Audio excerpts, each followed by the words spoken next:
Welcome to the debate. I want to start today with a scenario that I think keeps more people awake at night than almost anything else.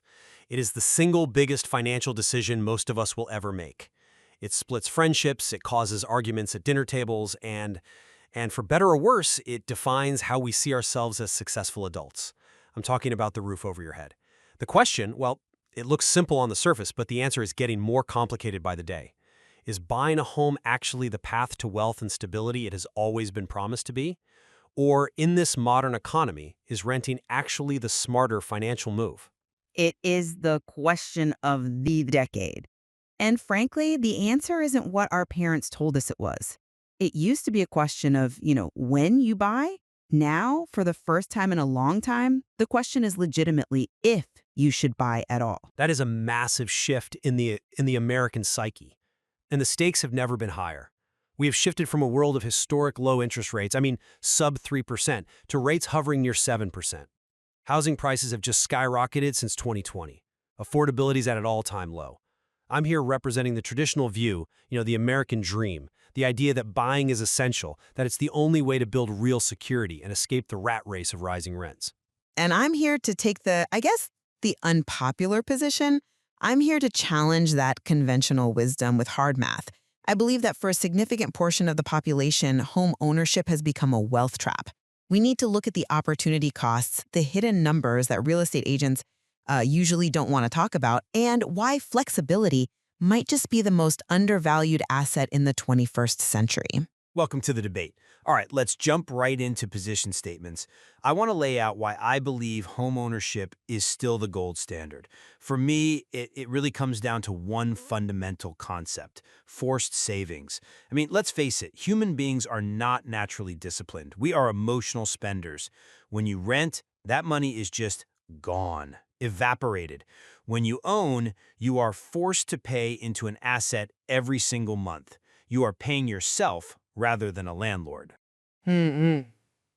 I see the behavioral appeal of that, certainly. But beyond the forced savings, there is the power of leverage. This is unique to real estate.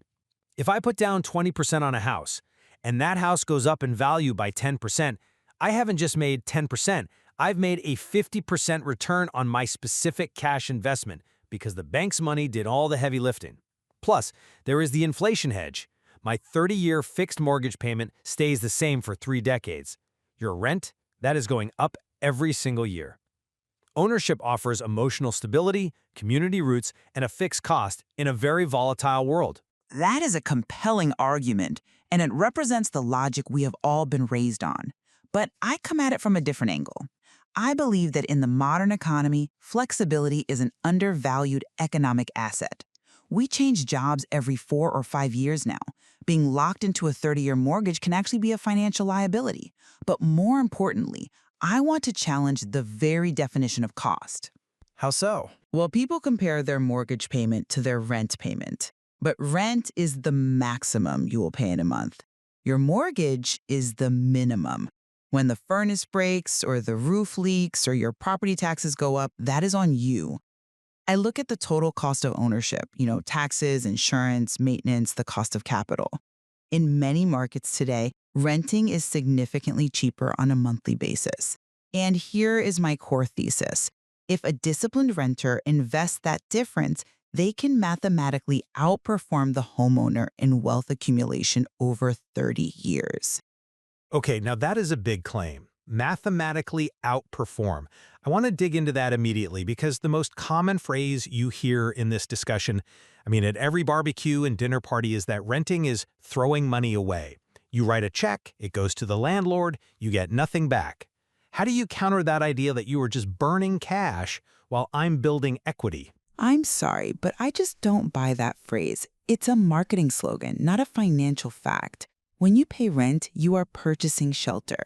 You are buying a place to sleep and the freedom from maintenance. But let's look at your mortgage payment. You say you're building equity, but have you? Have you looked at an amortization schedule recently? Sure, I know how it works. You pay interest and principal. But look at the ratio. In the first 10 to 15 years of a 30-year mortgage, the vast majority of your payment is interest. In year 1, It might be 70 or 80% of the check. That interest goes straight to the bank. It builds zero equity for you. It is the cost of renting money. So while you say renting is throwing money away on shelter, I would argue that for the first decade of home ownership, you are throwing money away on interest, property taxes, and insurance. None of those things put a dime in your pocket. That's a fair point on the interest front-loading. It definitely takes a long time to turn that ship. But I would frame it differently. I'm locking in that cost, whereas rent keeps climbing. But let's get specific. You mentioned the math. I think we need to run a concrete scenario for the listeners because these abstract concepts, they're easy to hide behind.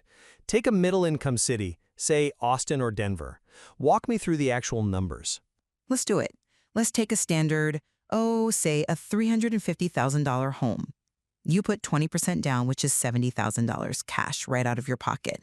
You take out a mortgage for the rest. At current rates, let's say 6.5%, your principal and interest payment is about $1,770 a month. Okay, $1,770. That sounds manageable for a middle-class couple. But that isn't the cost of the house. That is just the loan. Now we have to add the unrecoverable cost. Property taxes, let's estimate at 1.25%. Homeowners insurance, which is rising rapidly across the country.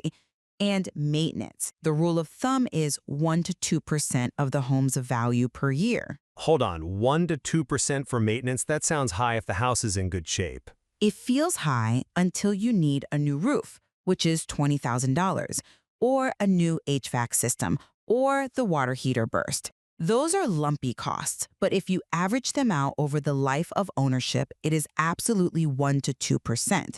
So when you add all of that up, taxes, insurance, maintenance, the true monthly cost to keep that house running is roughly $2,484. So we just jumped from $1,700 to almost $2,500. That is a significant leap. Exactly. Now let's look at a comparable rental in that same neighborhood. In many of these markets, because rents track local incomes while home prices track interest rates, you could rent that same house for about, say, $1,700. Okay, so in this scenario, the renter is saving nearly $800 a month compared to the homeowner. $784 to be precise. That is about $9,400 a year. Now, here's where the wealth outcome really shifts.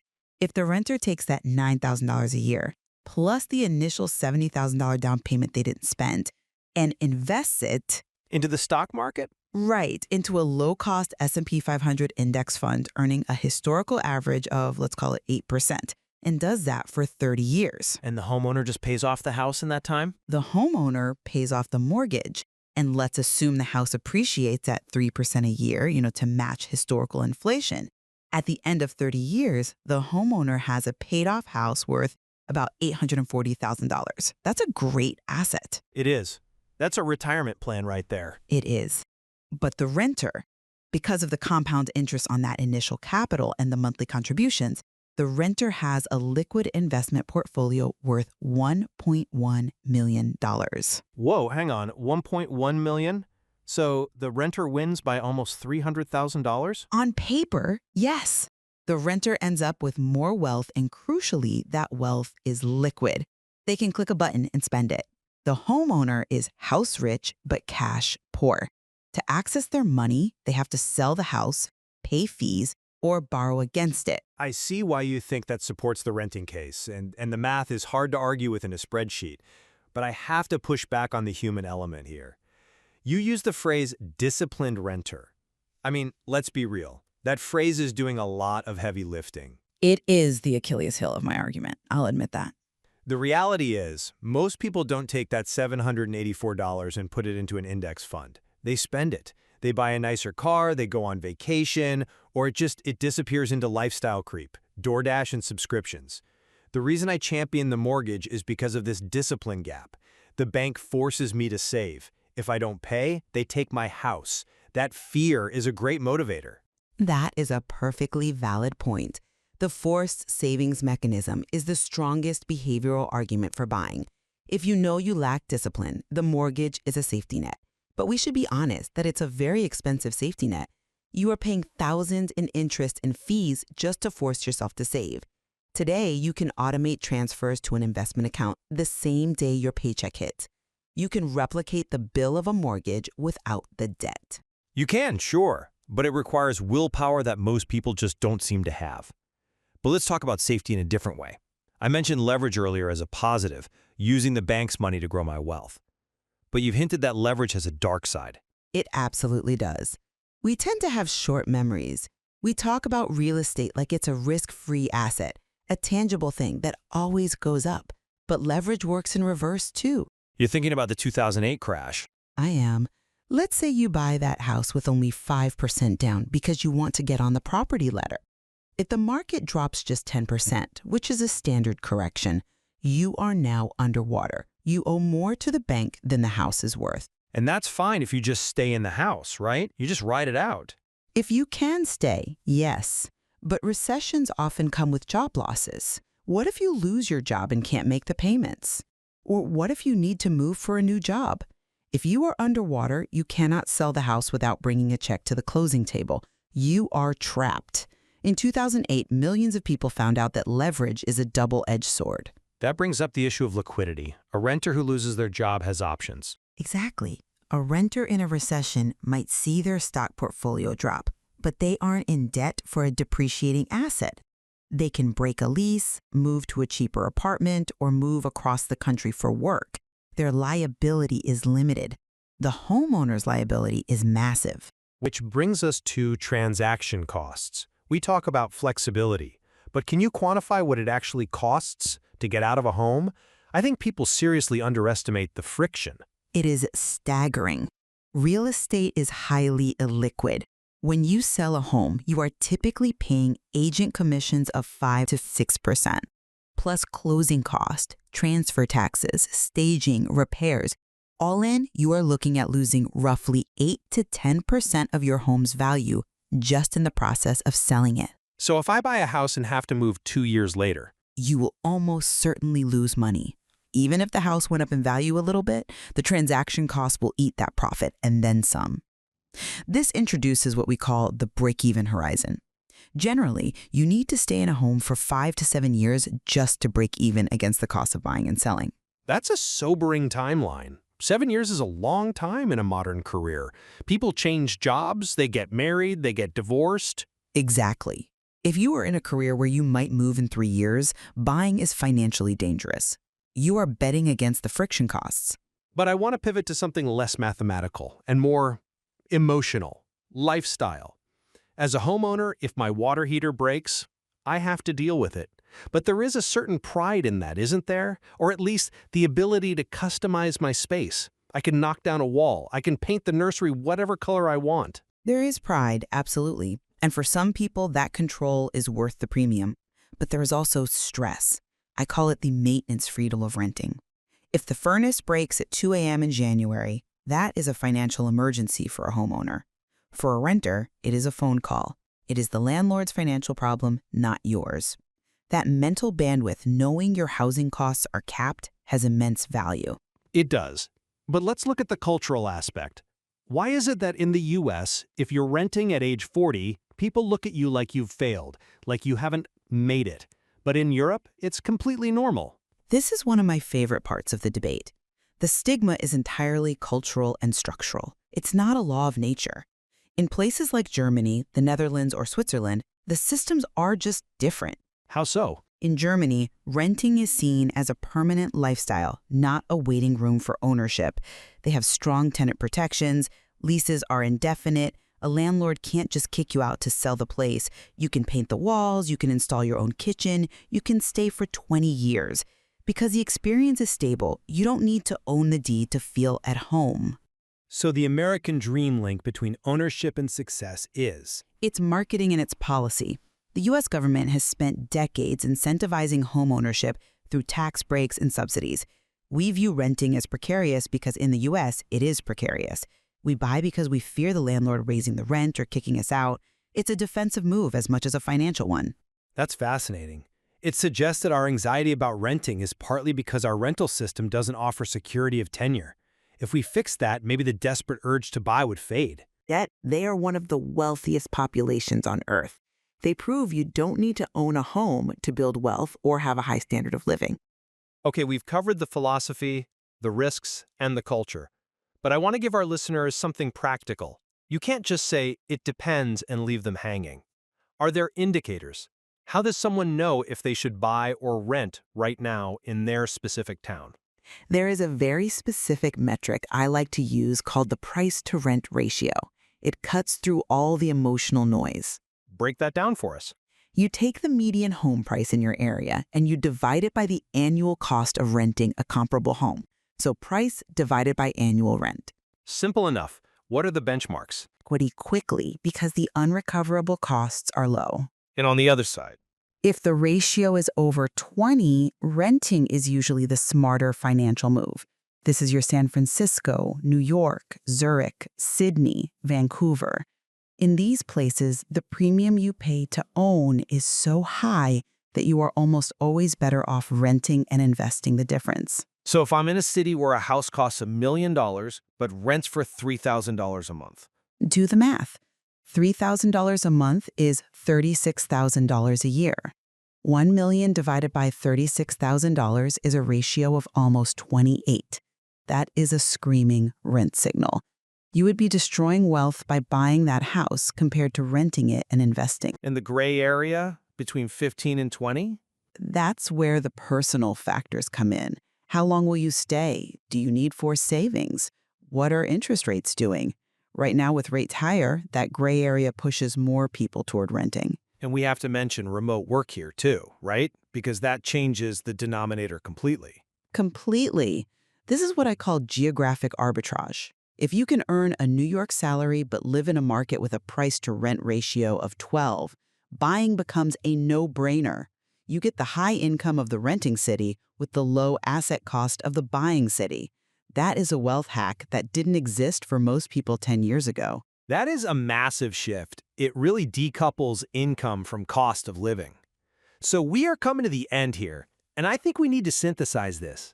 We started by asking if buying is the path to wealth or a trap. It sounds like the answer is, it depends on your discipline and your location.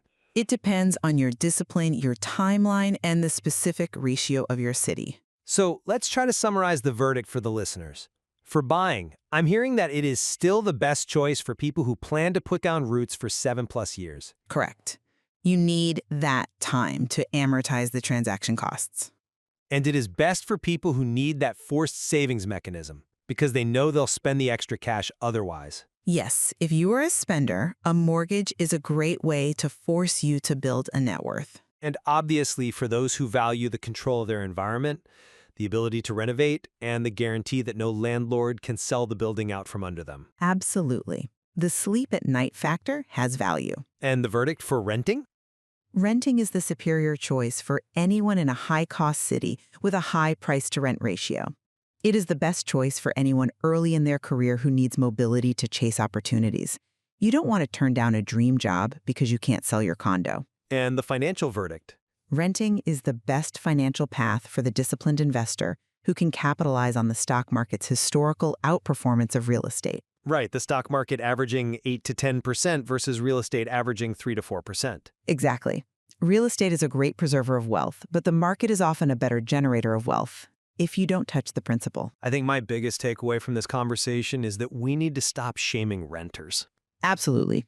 Rent is throwing money away, needs to be retired from our vocabulary immediately.